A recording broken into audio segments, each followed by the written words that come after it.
Assalamualaikum warahmatullahi wabarakatuh. Ketemu lagi dengan channel Khitan Care Palu. Di vlog kali ini aku mau menjelaskan sedikit mengenai tentang perawatan pasca sunat. Nah, setelah sunat tentu saja anak-anak membutuhkan perawatan khusus nih untuk bagaimana cara proses biar lukanya cepat sembuh. Nah, ada berbagai macam metode dalam melakukan sunat atau khitan kepada anak-anak. Nah, untuk metode sunat itu sendiri ada berbagai macam. Yang pertama itu ada namanya sunat konvensional atau biasa kita sebut dengan sunat manual. Nah, pada sunat manual ini biasanya bagian ujung kulit pada alat kelamin anak-anak itu dipotong atau digunting secara manual. Nah, karena dilakukan pemotongan atau membuang ujung pada kulit kelamin anak itu, maka membutuhkan yang namanya perawatan khusus, karena setelah digunting atau dipotong itu biasanya dijahit dan kemudian diperban. Nah, selain juga menggunakan metode konvensional, juga ada namanya menggunakan metode electric cauter atau biasa pada umumnya kita sebut dengan sunat laser. Nah, hampir sama dengan pada sunat konvensional tadi. Setelah dilakukan pemotongan atau pembuangan ujung kulup pada penis anak-anak, kemudian dilakukan metode penjahitan dan dilakukan perban. Nah, untuk perawatannya itu sendiri, anak-anak tidak dianjurkan untuk bergerak terlalu aktif karena yang ditakutkan terjadi resiko perdarahan. Kemudian anak-anak juga tidak dianjurkan untuk mandi atau basah pada bagian luka perban tersebut selama 5-7 hari. Itu anak-anak biasanya tidak boleh mandi. Bahkan ada juga yang tidak memperbolehkan anak-anak itu mandi dari 7-14 hari setelah pasca khitan. Mengapa demikian? Karena biasanya terdapat luka basah yang belum kering, dan biasanya itu juga terjadi pada anak-anak yang pasca khitan itu mengalami perdarahan yang aktif.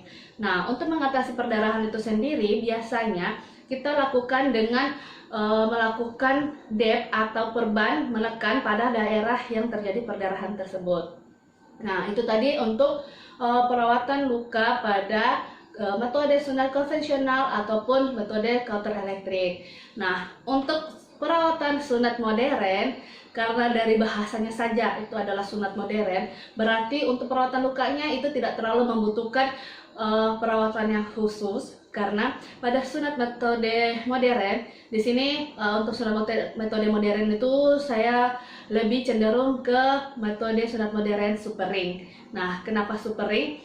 Karena ini adalah metode yang paling bagus menurut saya untuk sunat modern. Saya tidak menjelekkan untuk sunat-sunat modern yang lainnya, hanya saja untuk super ring ini dari segi bentuk dia lebih minimalis, lebih kecil. Kemudian untuk beratnya juga dia 0,00 sekian, jadi otomatis lebih ringan daripada metode sunat modern lainnya. Kemudian untuk perawatannya juga itu lebih simple, lebih praktis dan tidak membutuhkan waktu yang lama. Nah, untuk sunat modern super ring ini, setelah anak-anak dikhitan itu tidak menggunakan sama sekali yang namanya jahitan ataupun diperban. Jadi anak-anak bisa bebas beraktivitas, bisa melakukan aktivitas kesehariannya seperti biasa, mandi, sekolah, berenang, ataupun mengaji, sholat, dan pokoknya apapun aktivitas anak itu sebelum disunat dan setelah disunat itu anak-anak bebas beraktivitas, tidak ada pantangan sama sekali.